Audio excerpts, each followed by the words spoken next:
Hello students, कैसे हैं आप सभी। मैं विकास राठौर स्वागत करता हूं talking text books living no child behind present from Kota to India teaching life, जहां पे आप लोगों को ओलंपियाड्स के साथ साथ स्कूल एग्जामिनेशंस की प्रिपरेशन करवाई जा रही है। और जैसा कि हम लोग अभी तक 10th क्लास के अंदर रेस्पिरेटरी सिस्टम के बारे में डिस्कस कर रहे थे। ओके, और हम लोगों ने इंट्रोडक्टरी पार्ट के बारे में देख लिया था कि किस तरीके से डिफरेंट ऑर्गेनिजम्स में जो रेस्पिरेशन हो रहा है, या हम ये कहें कि जो रेस्पिरेशन के लिए जो रेस्पॉन्सिबल ऑर्गन्स है उनके बारे में अपन ने स्टडी की थी। ठीक है, तो आज जो हम देखने वाले हैं वो है रेस्पिरेशन इन ह्यूमन। थोड़ा बहुत आइडिया हमने से पिछली वाली क्लास में देख लिया था कि क्या होता है रेस्पिरेशन इन ह्यूमन। तो वहां पे हम लोगों ने देखा था कि जो लंग्स हैं वहां पे एक्चुअल गैसेस एक्सचेंज हो रहा है। तो स्टार्ट करते हैं आज रेस्पिरेशन इन ह्यूमन। लेकिन उससे पहले आप लोगों को क्या करना होगा, वीडियो को लाइक करना है, शेयर करना है और चैनल को सब्सक्राइब करना है। सब्सक्राइब करने के बाद में बेल आइकन आप लोगों को प्रेस कर देना है। और सबसे इंपॉर्टेंट बात वो ये कि अभी तक अगर किसी तरह की कोई प्रॉब्लम है, किसी तरह की कोई दिक्कत हो रही है, तो आप मुझे कमेंट कर सकते हो। कोई दिक्कत वाली बात नहीं है। इससे पहले वाले चैप्टर में भी अगर दिक्कत है तो भी आप मुझे कमेंट कर सकते हैं, अपन उसको यहाँ पे देख लेंगे, नो प्रॉब्लम। तो फटाफट वीडियो को लाइक करिए, शेयर करिए और चैनल को सब्सक्राइब कर दीजिए फटाफट से, फिर आगे बढ़ेंगे। ओके,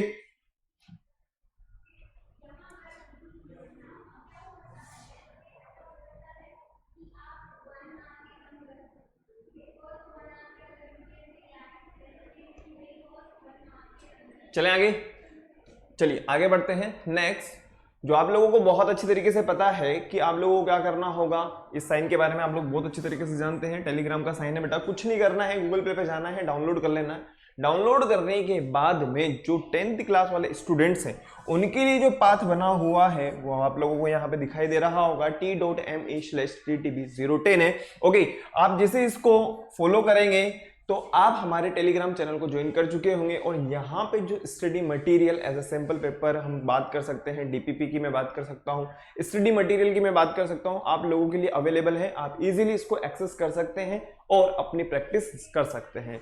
इसके अलावा 6th क्लास के लिए अलग है, 7th के लिए अलग है, 8th के लिए अलग है, 9th के लिए अलग है। सभी क्लासेस के लिए अलग अलग टेलीग्राम चैनल्स बने हुए हैं और सभी पे अलग अलग क्लासेस के अकॉर्डिंग जो हमारी टेक्निकल टीम है आप लोगों के लिए as a sample papers provide करा रही है। ओके, आगे बढ़ते हैं। नेक्स्ट, और भी जबरदस्त तैयारी करने के लिए क्या करना है, एक सिंपल सा काम वो ये कि आप लोगों को टॉकिंग टेक्स्ट बुक की वेबसाइट को विजिट करना होगा, जो कि है www.talkingtextbooks.in। ओके, अब आप लोगों को यहाँ पे जो एग्जाम्पल नजर आ रहा है वो तो 6th क्लास का है, लेकिन आपको आपके 11th क्लास के अकॉर्डिंग देखना होगा, जिसमें आप लोगों को मिलेगा study material, live recorded classes, homework, quizzes, periodic test papers, expected questions, बहुत कुछ। जैसे ही आप बाय नाउ पे क्लिक करते हैं तो आप डायरेक्टली इस वाले पेज पे आ जाएंगे और यहाँ आपको मिलेगी प्राइस डिटेल। और इस प्राइस डिटेल में आपको 30% डिस्काउंट प्राप्त करने के लिए एक छोटा सा कोड यूज करना है, जो कि है VR Live। ओके, आप जैसे इसको अप्लाई करेंगे 30% डिस्काउंट मिल जाएगा। कहने का मतलब जो पेबल अमाउंट रहेगा वो रहेगा ओनली 6300। ओके, जैसे ही आप बाय पैकेज पे क्लिक करते हैं आप इस वाले पेज पे आ चुके होंगे और यहाँ पे आप लोगों के पास में बहुत अच्छे और आप अपनी सहूलियत के अकॉर्डिंग जैसे आपको सही लगे आप अपना पेमेंट कर सकते हैं, चाहे डेबिट कार्ड हो, चाहे क्रेडिट कार्ड हो, चाहे नेट बैंकिंग हो। फिर भी अगर कोई प्रॉब्लम रहे तो यहाँ पे जो नंबर दिए हुए हैं आप लोगों की सेवा के लिए 9549041111, आप यहाँ पे कॉल करके आप अपनी समस्या का समाधान प्राप्त कर सकते हो। आई होप आप लोगों को ये बिल्कुल क्लियर हो गया होगा, और अगर क्लियर नहीं है तो यहाँ पे जो नंबर दिए हैं आप बहुत आराम से क्लियर हो जाएंगे। ठीक है, आगे बढ़ते हैं फटाफट से। नेक्स्ट, मैं आप लोगों को बायोलॉजी पढ़ा ही रहा हूं, आप लोग बहुत अच्छी तरीके से जानते हैं। तो हम लोगों ने अभी तक सिंपल सी बात कि हम लोगों ने ये देखा है कि इंट्रोडक्शन क्या होता है, ठीक है, या फिर मैं ये कहूं कि रेस्पिरेशन जो हम कर रहे हैं कितना इंपॉर्टेंट रोल प्ले करता है, या हम ये कहें कि जो फूड का ऑक्सीडेशन हो रहा है हमारी बॉडी के अंदर, जो एनर्जी बनी हुई है, या हम कोई भी काम कर रहे हैं तो उसमें जो हमें एनर्जी की रिक्वायरमेंट है, तो वहां पे एक रेस्पिरेशन ऐसा प्रोसेस है जहां पे फूड का ऑक्सीडेशन होगा और ऑक्सीडेशन होने के बाद हमें उस फूड से एनर्जी मिलेगी। तो स्टार्ट करते हैं, लेकिन उससे पहले हमें क्या करना होगा, cardinal promise, I promise to listen to the complete lecture and make proper notes of it so that I can become a smart student. फटाफट से इसको करिए, फटाफट, फिर हम आगे बढ़ते हैं। आज का जो हमारा लेक्चर है, लेक्चर नंबर 3 है। ओके, फटाफट से आगे बढ़ते हैं हम लोग, फटाफट से देखते हैं रेस्पिरेशन के बारे में मैं आप लोगों को बता चुका था, इंट्रोडक्टरी पार्ट में आप लोगों को क्लियर कर चुका था। डेफिनेशन बहुत सिंपल सी है, ब्रीदिंग और रेस्पिरेशन में क्या डिफरेंस होता है, फोटोसिंथेसिस और सेलुलर रेस्पिरेशन क्या होता है इसके बारे में हम लोग देख चुके थे पिछली क्लासेस में, ठीक है। और डिफरेंस भी हम लोग देख चुके थे, कंबशन एंड रेस्पिरेशन, ओके। और टाइप्स ऑफ रेस्पिरेशन भी हम लोग देख चुके हैं, एरोबिक एंड एरोबिक रेस्पिरेशन में जो डिफरेंस होता है उसके बारे में भी हम लोग देख चुके थे, ठीक है। आगे बढ़ते हैं फटाफट से। रेस्पिरेशन इन प्लांट्स, तो प्लांट्स में जो रेस्पिरेशन हो रहा होता है वो लेंटिकल्स के थ्रू होता है और रूट्स के थ्रू होता है, इसके अलावा स्टोमेटा के थ्रू भी होता है, ठीक है। ये चीज हम पहले डिस्कस कर चुके हैं। तो फटाफट से हम आते हैं रेस्पिरेशन इन ह्यूमन। आज का जो हमारा लेक्चर है वो है लेक्चर नंबर 3, ओके। तो हम यहाँ पे जो डिस्कस करने वाले हैं ये पूरा का पूरा जो सिस्टम आप लोगों को यहाँ पे नजर आ रहा है, कहने का मतलब नेजल कैविटी, ओके। आप लोगों को नजर आ रहा होगा नोस्ट्रियल। अच्छा एक बार बताओ, जो नेजल कैविटी और ओरल कैविटी है, ओरल कैविटी का जो रिलेशन होता है मैं आप लोगों को पहले भी बता चुका हूं, किससे होता है, डाइजेस्टिव सिस्टम से होता है, ठीक है ना, डाइजेस्टिव सिस्टम से होता है। और अगर हम नेजल कैविटी की बात करें तो अभी जो हम पढ़ रहे हैं रेस्पिरेशन, इससे रिलेशन होगा। अब एक बार बताओ, ये दोनों के दोनों अलग हैं, अलग है ना, इनको अलग करने का काम किसका होता है, बोनी पैलेट का होता है। किसका होता है, बोनी पैलेट का होता है, या हम उसको पैलेट भी कह सकते हैं, नो प्रॉब्लम, एक ही बात है, ठीक है। जो ऊपर की तरफ होती है ना, ये क्या करती है, नेजल कैविटी को और ओरल कैविटी को क्या करती है, अलग अलग करने का काम करती है। अब नेजल कैविटी और ओरल कैविटी जहां मिलेंगे उसे कहा जाएगा फेरिंग्स, सिंपल सी बात, ओके। अब फेरिंग्स के नीचे वाला जो पार्ट होता है जिसे हम कहते हैं विंड पाइप, ओके। अब जो एयर को कंटेन करने का काम कर रही है, एक बार बताओ, हमने या हमारी जो नोज है, यहाँ पे जो एक्सटर्नल नोस्ट्रिल्स प्रेजेंट हैं वहां से हमने एयर को ले लिया है, ठीक है, कहने का मतलब इनहेलेशन हो चुका है। अब उसको कैरी करने का काम इस पूरे पार्ट का है। लेकिन जो गैसेस एक्सचेंज हो रहा है हमारी बॉडी के अंदर, जहां से हमें ऑक्सीजन लेनी है, तो वो काम कहाँ होगा, हमारे लंग्स के अंदर, ओके। अब लंग्स में हमारे पास में क्या होते हैं, ब्रोंकस होते हैं। ब्रोंकस के अलावा यहाँ पे आप लोगों को राइट लेफ्ट लंग्स नजर आ रहा होगा। तो ये सारा का सारा अपन डिस्कस करेंगे। फटाफट से आगे बढ़ते हैं। देखिए रेस्पिरेशन इन ह्यूमंस की अगर मैं बात करूं, the function of respiratory system is to breathe in oxygen for respiration, और क्या करना है, एनर्जी प्रोड्यूस करना है, and to breathe out carbon dioxide produced by respiration. The gases exchange between blood and air are oxygen and carbon dioxide. तो जो gases exchange हो रहा है हमारी बॉडी के अंदर, तो ऑक्सीजन तो हमारे काम की है, और कार्बन डाइऑक्साइड फोटोसिंथेसिस वाली प्रोसेस में किसके काम में आएगी, प्लांट्स वगैरह के काम में आएगी, ओके।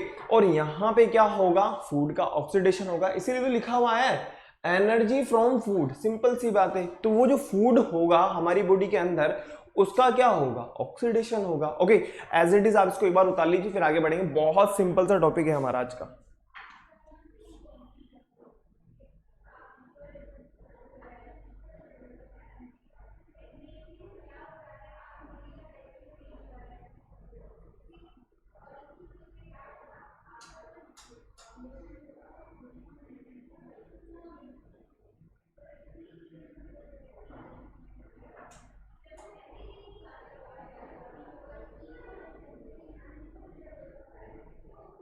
हो गया,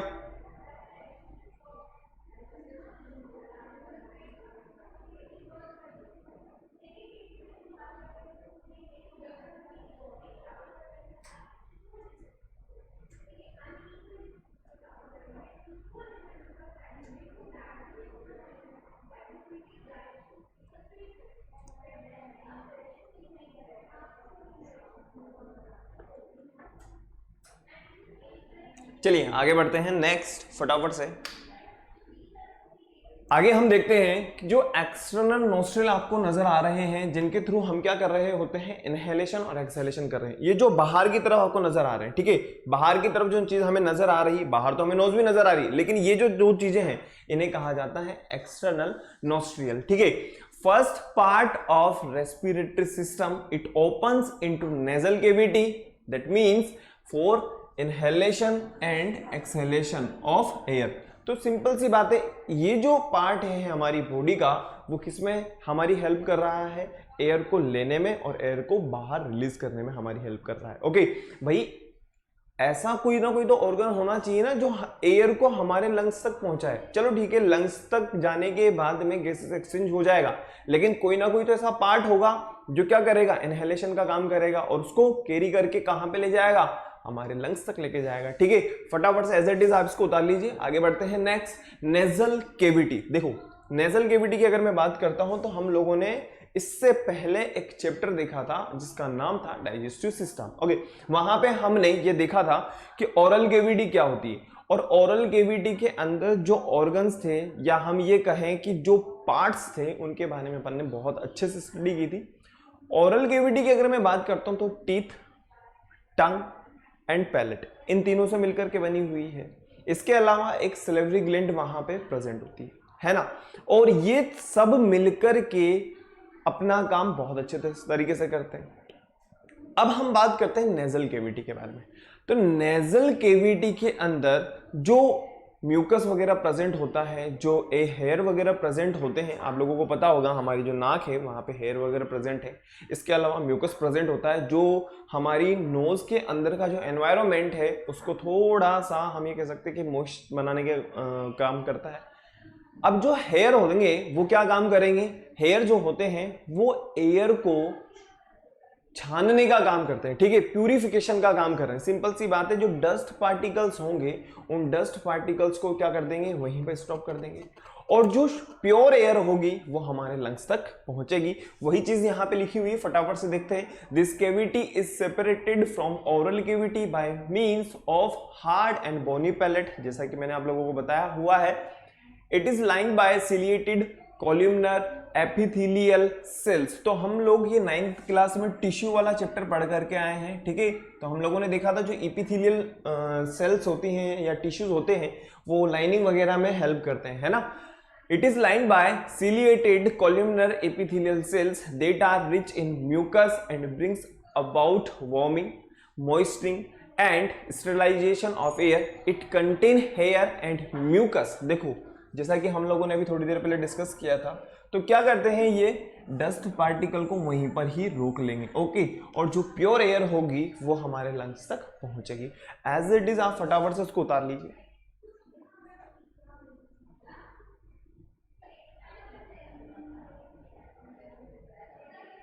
ये पूरा का पूरा जो पार्ट आपको नजर आ रहा है, देखो एक्सटर्नल नोस्ट्रिल तो हमने यहां पे देख ही लिया है ना, जो इनहेलेशन और एक्सहेलेशन में हमारी हेल्प कर रहा है। अगर हम थोड़ा सा अंदर की तरफ देखते हैं, ये वाला जो पार्ट आपको नजर आ रहा है, नीचे की तरफ तो हमारा माउथ है। ओके, यहाँ तो हमारा माउथ हो गया, ये तो ओरल केविटी का पार्ट है। ये जो पार्ट आपको नजर आ रहा है, ये वाला जो पार्ट आपको नजर आ रहा है, इसे कहा जाएगा नेजल केविटी। ओके, और यहाँ प्रेजेंट होते हैं क्या, म्यूकस एंड हेयर वगैरह प्रेजेंट होते हैं। फटाफट से एज इट इज इसको उतार लीजिए, डायग्राम भी बना लीजिए ताकि हमें लर्न रहेगा हमेशा कि ये वाला जो पार्ट है, ये जो कॉमन पार्ट है, ये है क्या, नेजल केविटी। ओके,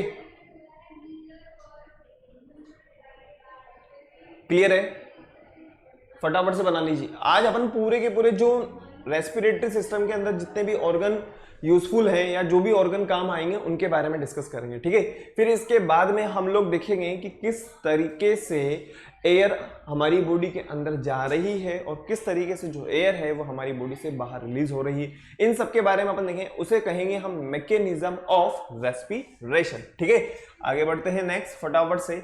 तो आप लोगों को पहले भी मैंने बताया था, जहां पे हमने थोड़ा सा मिस्टेक कर दिया था, लेकिन कोई बात नहीं, अब यहाँ पे बिल्कुल क्लियर है। ठीक है, यहाँ पे हम बात कर रहे हैं इंटरनल नर्व्स की। ठीक है, जो इंटरनल नर्व्स होंगे, nasal cavity opens into it and leads to pharynx. कहने का मतलब ये है, जो नेजल केविटी है, जो नेजल केविटी आपको नजर आ रही है, ये कहाँ, यहाँ पे स्टार्ट हो जाएगी। ठीक है, यहाँ से स्टार्ट होगी। फिर उसके बाद में हम बात करते हैं फेरिंग्स। फेरिंग्स के बारे में हम लोग डाइजेस्टिव सिस्टम में बहुत अच्छे से पढ़ करके आए हैं।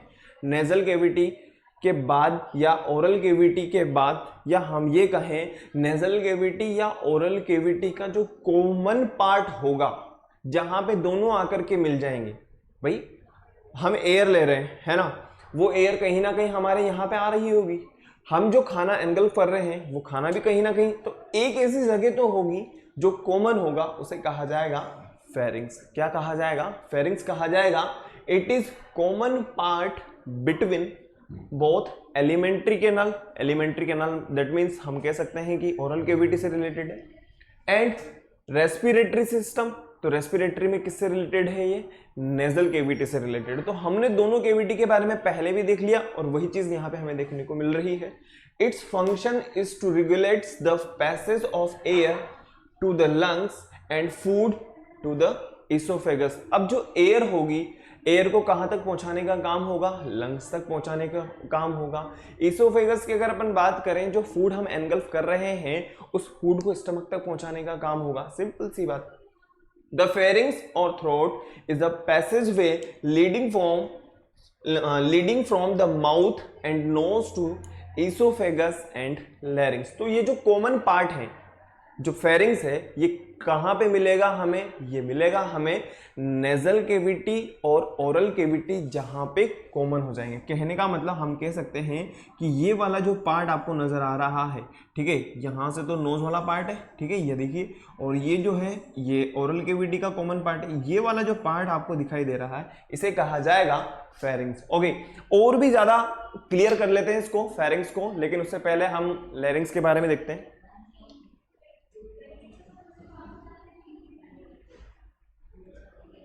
देखिए, फेरिंग्स के बारे में और भी ज्यादा क्लियर हो जाएगा यहां पे।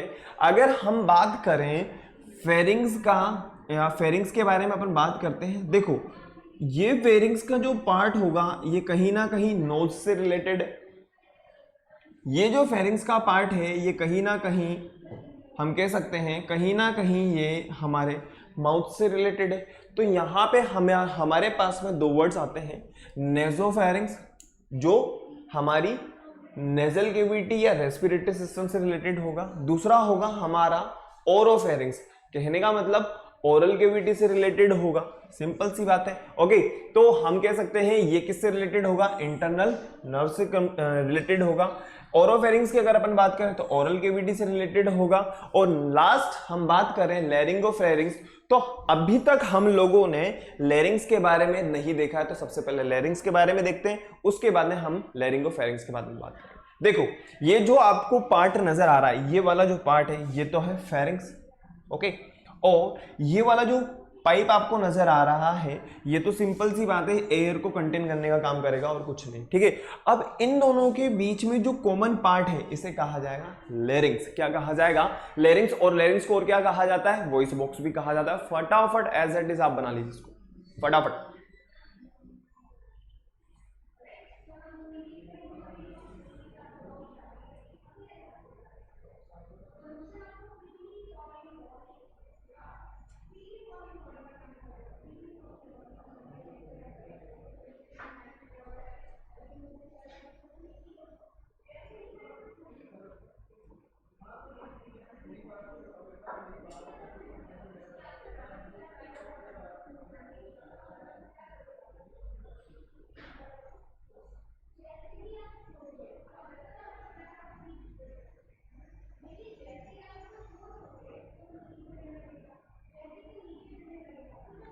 हो गया। तो लैरिंग्स के बाद में अपन बात करते हैं लैरिंगोफेरिंग्स। तो यहां पे हमें लैरिंग्स और भी ज्यादा क्लियर हो गया होगा। देखो, between hyoid and entries of oesophagus, कहने का मतलब जो कॉमन पार्ट है वही होगा क्या? लैरिंगोफेरिंग्स। फटाफट से एज इट इज तीनों नामकरण संस्कार कर लीजिए फटाफट से। नेजोफेरिंग्स क्या होगा, ओरोफेरिंग्स क्या होगा और लैरिंगोफेरिंग्स क्या होगा, फटाफट से एज इट इज उतार लीजिए इसको। नेजल केविटी से रिलेटेड है तो नेजोफेरिंग्स हो जाएगा। ओके, और अगर ओरल केविटी से रिलेटेड है तो ओरोफेरिंग्स हो जाएगा। लैरिंग्स से रिलेटेड है तो लैरिंगोफेरिंग्स हो जाएगा। फटाफट से उतार लीजिए इसको।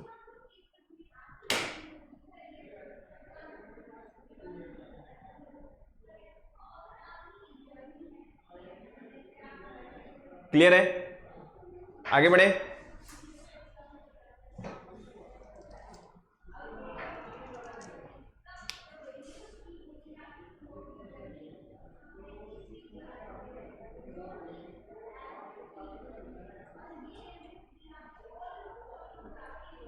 चलिए नेक्स्ट, अब हम बात करते हैं ट्रेकिया। देखो आपको यहाँ पे ये पूरा का पूरा पाइप नजर आ रहा होगा, है ना, ये पूरा का पूरा जो पाइप है। अब फेरिंग्स के ऊपर ऊपर, मतलब हम ये कह सकते हैं लैरिंग्स के जस्ट नीचे वाला जो पार्ट है इसे कहा जाएगा, लैरिंग्स के नीचे वाला जो पार्ट है उसे कहा जाएगा ट्रेकिया, या हम क्या कहेंगे इसे कहेंगे हम विंड पाइप। ओके, अब ये जो विंड पाइप है इसको कोलैप्सिंग से रोकने के लिए, भाई हो सकता है कि ये क्या हो जाए, बंद हो जाए, भाई इस तरीके से पूरा का पूरा एक छेद है इसके अंदर, ठीक है।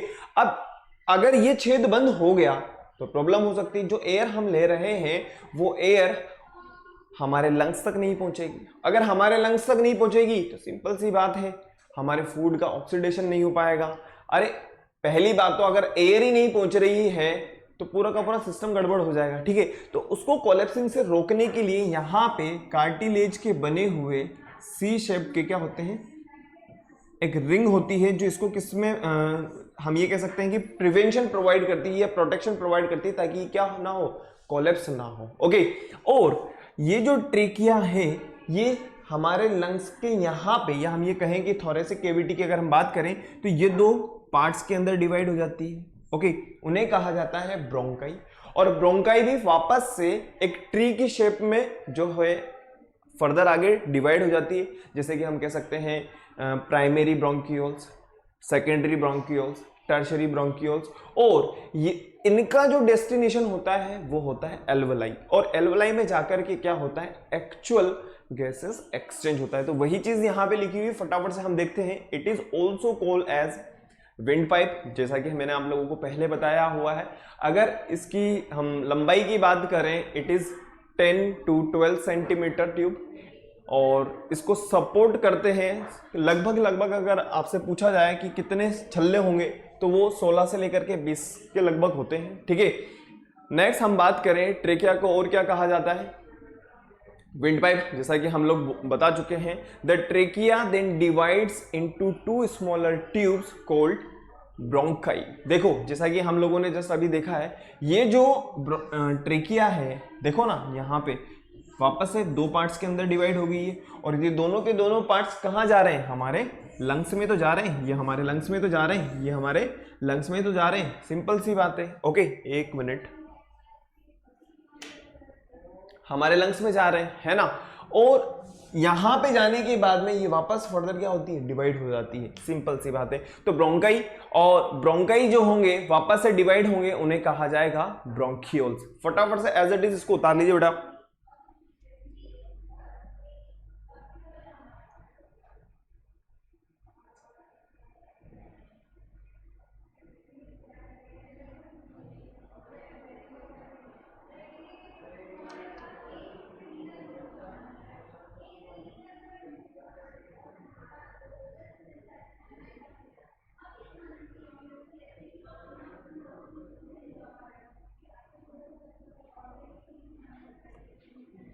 अगर हम ब्रोंकियल्स की बात करें तो ब्रोंकियल्स भी जो होते हैं वो क्या होते हैं, एयर पैसेज होते हैं, सिंपल सी बात है, जो एयर को क्या करेंगे, कंटेन करने का काम करेंगे, और कहां तक लेके जाएंगे, उनको एल्वलाई तक लेकर के जाएंगे, ठीक है।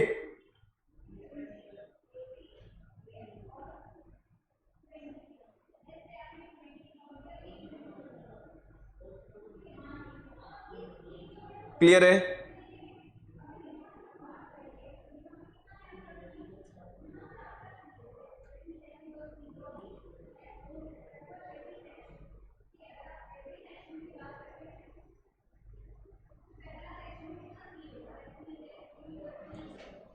उतार लो बेटा फटाफट से।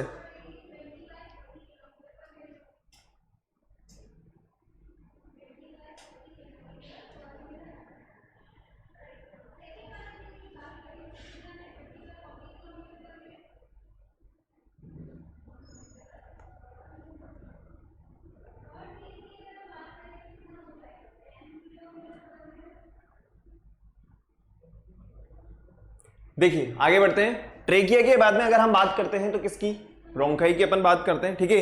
जो ट्रेकिया है वो 2 पार्ट्स के अंदर डिवाइड हो जाती है, जिसे कहा जाता है bronchi. Trachea is branched into 2 bronchi, left and right each of which enters into the lungs, जैसा कि हम लोगों ने पहले भी इसको देख लिया है। ओके, और ब्रोंकाई जो होंगी वो वापस से हम ये कह सकते हैं कि वापस से ब्रांच में डिफरेंट ब्रांच के अंदर क्या हो जाएंगी,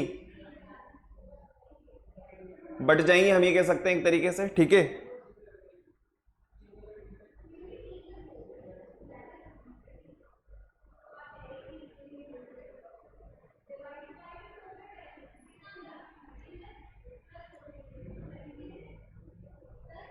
हो गया।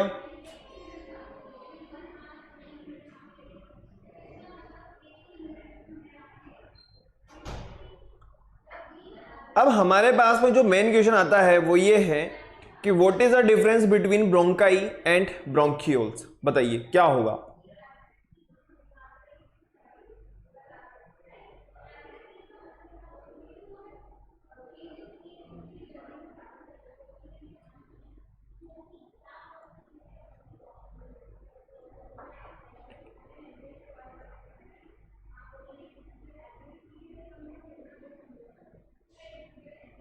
देखिए, अगर ब्रोंकाई के बारे में पूछा जाए तो सिंपल सी बात है, जो एयर हमारी नेजल कैविटी से होकर के आ रही है वो ट्रेकिया से होती हुई कहां चली जाएगी, हमारे ब्रोंकिया तक। ठीक है, ब्रोंकाई तक आ जाएगी। लेकिन अगर हम बात करें ब्रोंकियोल्स के बारे में तो ब्रोंकियोल्स का जो काम है वो एल्वेलाई तक पहुंचाना है। ओके, और एल्वेलाई में जाने के बाद में वहां से जो एयर के अंदर ऑक्सीजन मॉलिक्यूल्स हैं उनको ट्रैप करना है। उसके बाद में क्या होगा भाई, ऑक्सीडेशन वाला प्रोसेस होगा, वो एक बात की बात है। लेकिन मेन डिफरेंस ये है कि बस ट्रेकिया से होती हुई जो एयर है वो कहां आ जाएगी, हमारे ब्रोंकाई तक आ जाएगी। और ब्रोंकियोल्स की अगर हम बात करें, जो एयर है उसको कहां तक पहुंचाना है, उसको एल्वेलाई तक पहुंचाना है। क्लियर, आगे बढ़ते हैं फटाफट से नेक्स्ट। देखिए, ब्रोंकियोल्स के बारे में वही चीज यहां पे लिखी हुई, जैसा कि मैंने आप लोगों को बताया, वही चीज फटाफट से एक बार देख लेते हैं अपन। ठीक है, ये तो क्या है, ये तो क्या है, ट्रेकिया है। ओके, अब इस ट्रेकिया को दो पार्ट्स के अंदर डिवाइड हो रखी है, फटाफट से देखते चले जाते हैं। देखो, ये दो पार्ट के अंदर डिवाइड होगी जिन्हें कहा जाएगा ब्रोंकाई। अब ब्रोंकाई भी तो डिफरेंट पार्ट्स के अंदर डिवाइड होगी ना यार बेटा। ठीक है, उन्हें कहा जाएगा ब्रोंकियोल्स। और ब्रोंकियोल्स का जो डेस्टिनेशन होगा वो क्या होगा, एल्वेलाई होगा। सिंपल सी बात। ओके, फटाफट से ये ब्रोंकाई के ब्रोंकियोल्स के बारे में लिख लीजिए फटाफट से। Bronchioles are air passage inside the lungs. जो इनकी स्ट्रक्चर होती है वो कैसी होती है, एज लाइक अ ट्री।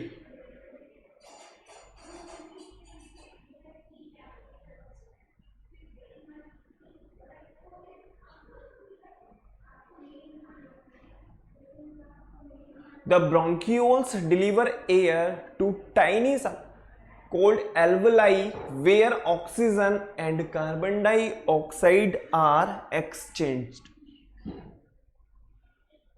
मतलब हम ये कह सकते हैं कि यहां पे कहां पे, एल्वेलाई में एक्चुअल गैसेस एक्सचेंज हो रहा है, ऑक्सीजन एंड कार्बन डाइऑक्साइड।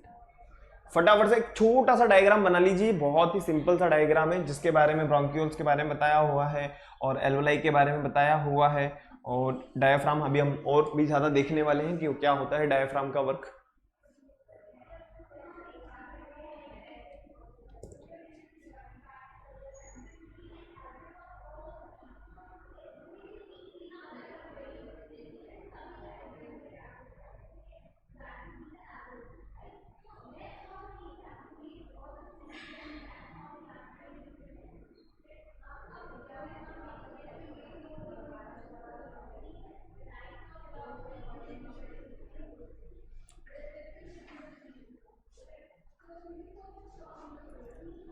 चलिए आगे देखते हैं, लंग्स के बारे में अपन बात करते हैं फटाफट से। These are two lightweight spongy pouch covered by a membrane जिन्हें कहा जाता है pleura. Okay, bronchi are further branch into several bronchioles, जैसा कि हम लोगों ने देखा है। और बाहर की तरफ आपको ये पूरे के पूरे पाउचेस नजर आ रहे होंगे। The lungs are pair of spongy air filled organ located on either side of the chest, जैसा कि हम लोग जानते हैं कि दोनों तरफ हमारे प्रेजेंट होंगे। The trachea conducts inhalation of air और lungs through its tubular branches are called bronchi। Lungs के बारे में हम लोगों ने देख लिया है कि लंग्स क्या है। एक सिंपल सी बात है, स्पॉन्जी एंड हॉलो हम कह सकते हैं कि पाउच है, और जो इनकी आउटर मेम्ब्रेन है, जो बाहर की तरफ हमें मेम्ब्रेन नजर आती है, उसे कहा जाता है क्या? प्लूरा। क्लियर? आगे बढ़ते हैं फटाफट से। नेक्स्ट डायाफ्राम की अपन बात करते हैं, लेकिन उससे पहले एक बात बताइए, जो हम बात करना चाहते हैं वो ये कि एल्वोलाई क्या होगा। सिंपल सी बात है, ठीक है। जैसा कि मैंने आप लोगों को बताया कि यहां पे इसका जो डेस्टिनेशन होगा, या हम ये कहें कि जो यहां पे लास्ट में एल्वोलाई प्रेजेंट है ना। अब एल्वोलाई यहां पे प्रेजेंट है, तो यहां पे एल्वोलाई का एक्चुअल फंक्शन क्या होता है? तो यहां पे क्या होते हैं, छोटे छोटे बलून लाइक स्ट्रक्चर्स होती है, छोटी छोटी होती, मतलब हम ये कह सकते हैं as a balloon like structures होती हैं, और वहां पे एक्चुअल गैसेस एक्सचेंज होता है। कहने का मतलब जो ऑक्सीजन होगी वो तो हमारे ब्लड में क्या होता है हम जानते हैं बहुत अच्छी तरीके से, हीमोग्लोबिन होता है, और हीमोग्लोबिन क्या करेगा? सिंपल सी बात है, ऑक्सीजन के साथ में रिएक्शन करेगा, और ऑक्सीजन तो यूज हो जाएगी, और जो बाकी की अदर गैसेस हैं वो वापस से क्या हो जाएगी? हमारी एक्सहेलेशन वाली प्रोसेस के थ्रू हमारी बॉडी से बाहर निकल जाएगी। फटाफट से एज इट इज इसको उतार लीजिए, फिर आगे बढ़ेंगे। ओके,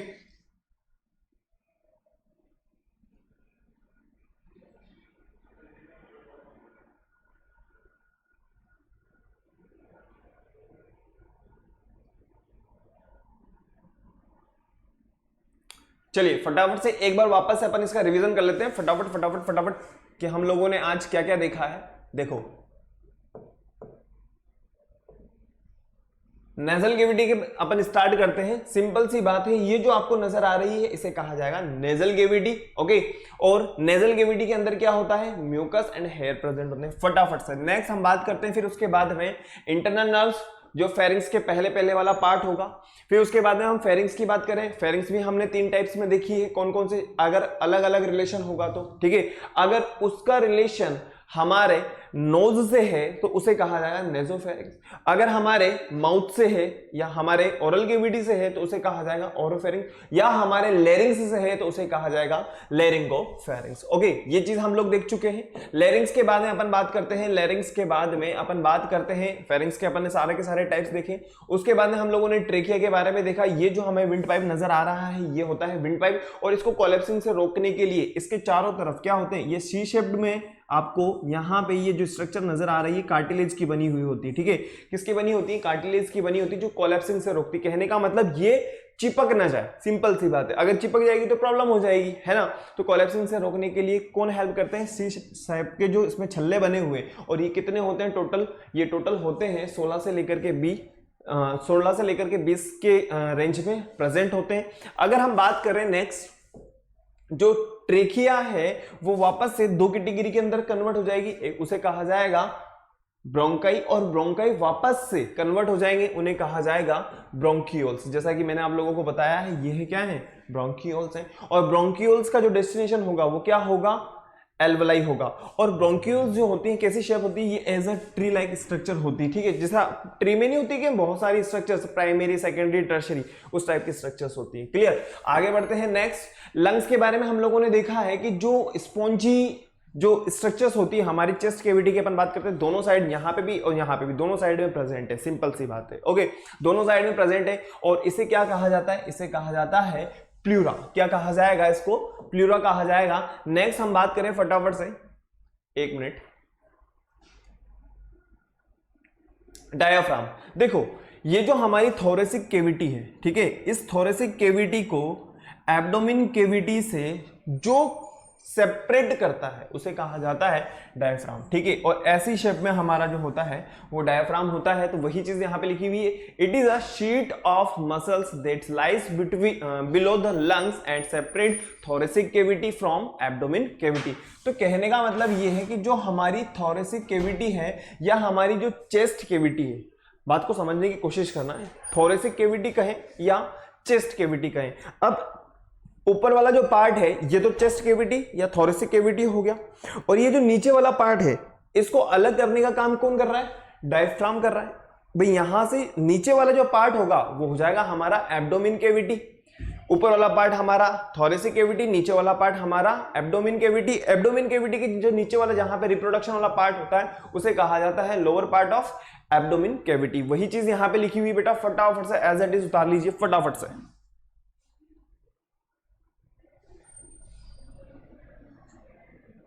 क्लियर है?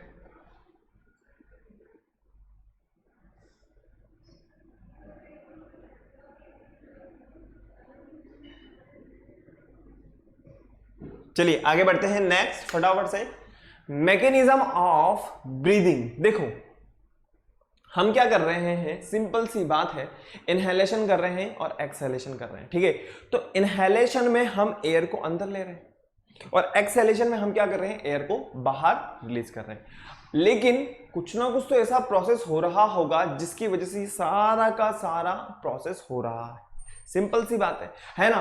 तो इसके पीछे क्या रीजन है, किस तरीके से प्रेशर इंक्रीज हो रहा है, बाहर के एनवायरनमेंट का या अंदर के एनवायरनमेंट का, इसके बारे में अपन यहां पे डिस्कस करेंगे। जैसा कि आप लोगों को नजर आ रहा होगा, इनहेलेशन के बारे में अपन बात करें, when air is breathe in the diaphragm and muscles attached to rib contract, the ribs moves outward and diaphragm move downward. जैसा कि हम लोगों को पता है कि जब हम इनहेलेशन कर रहे होंगे तो क्या होगा, हमारी चेस्ट कैविटी जो होगी उसकी साइज इंक्रीज होगी और जो हमारा डायफ्राम होगा वो नीचे की तरफ फ्लैट हो जाएगा। एक्सहेलेशन की अगर अपन बात करते हैं तो जस्ट अपोजिट होगा। फटाफट से इसके बारे में अपन देखते हैं। देखिए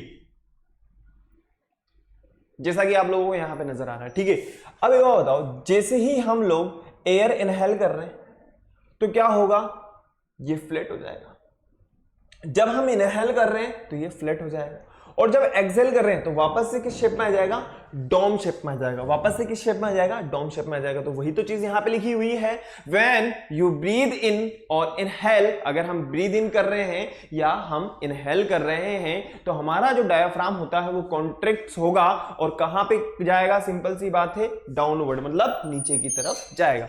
This increase of space or in our chest cavity and our lungs expand into it. The muscles between our ribs also help enlarge the chest cavity. They contract to pull our rib cage both upward and outward when we inhalation. तो कहने का मतलब ये है कि जो हमारा diaphragm है बहुत इसमें इंपॉर्टेंट रोल प्ले करता है इनहेलेशन और एक्सहेलेशन में। वही चीज वापस से फटाफट से अपन आगे बढ़ते हैं। फटाफट से एज इट इज आप इसको उतार लीजिए।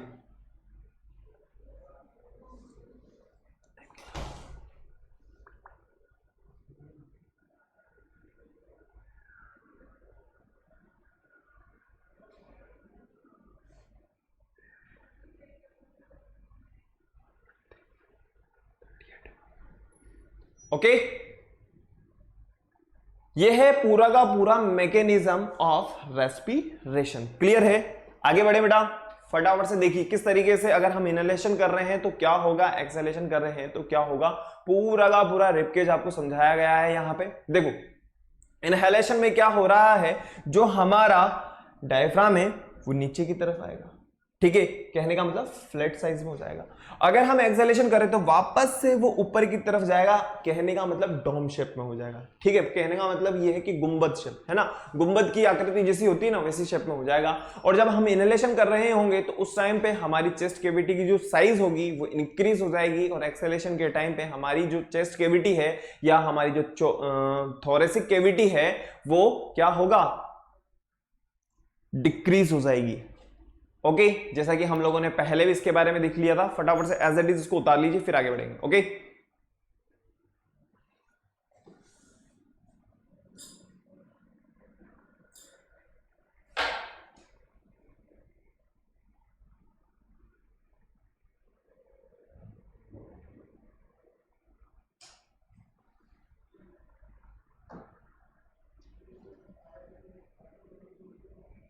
क्लियर है?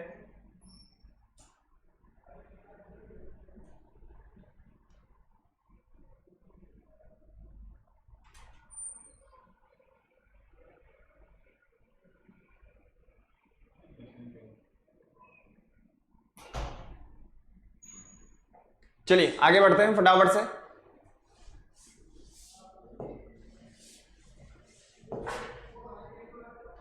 देखिए इनहेलेशन और एक्सहेलेशन जो हमारे अगर हम ये कहें कि जो हमारे मॉड्यूल के अंदर जो डायग्राम दिया हुआ है फटाफट से एक बार यहाँ पे हम देख लेते हैं। हमारे मॉड्यूल में भी एज इट इज डायग्राम दिया हुआ है जिससे में समझाया गया है कि जब हम इनहेल करेंगे तो डायफ्राम क्या होगा और जब हम एक्सहेल कर रहे होंगे तो उस कंडीशन में डायफ्राम क्या होगा। ठीक है, फटाफट से देखिए भाई, ये जो हमारी रिब केज है या हम ये कहें कि जो हमारी चेस्ट कैविटी है उसकी साइज इंक्रीज हो रही है ना, और अगर हम जब एक्सहेल कर रहे हैं तो इसकी साइज क्या हो रही है, कम हो रही है। वही तो चीज यहां पे लिखी हुई है। देखिए ब्रीदिंग इन में हम बात कर रहे हैं chest cavity becomes bigger, air is sucked into lungs.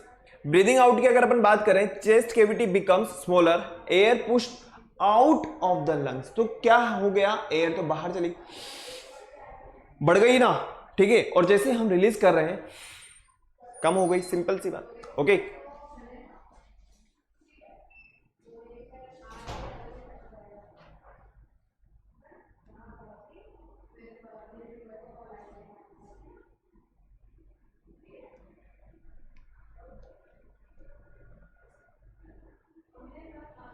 तो आज हम लोगों ने जो देखा है रेस्पिरेटरी सिस्टम में जो जो ऑर्गन वर्क कर रहे हैं उनके बारे में अपन लोगों ने स्टडी की। ठीक है, इसके अलावा मैकेनिज्म ऑफ रेस्पिरेशन हम लोगों ने समझा कि किस तरीके से डायफ्राम जो है डोम शेप में हो रहा है और किस तरीके से फ्लैट हो रहा है, उसके बारे में हम लोगों ने देखा।